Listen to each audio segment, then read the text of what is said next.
ISKCON Indore से पूज्य महामना महाराज पधारे हैं। जगत गुरु शिल प्रभुपाद जी के परम प्रिय शिष्य महामना महाराज आज हम सब पर कृपा करने आए हैं। आइए उनका स्वागत किया जाएगा। हरे कृष्णा श्लोक प्रति शब्दे नाना अर्थ हुए। कृष्ण तुल्य भाव, कृष्ण के तुल्य है और कृष्ण जी से अभिन्न है।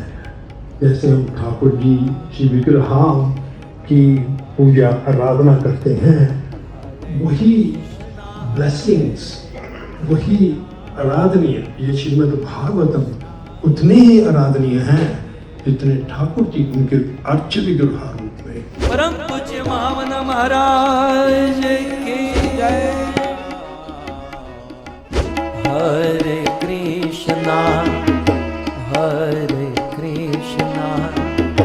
कृष्णा कृष्णा हरे हरे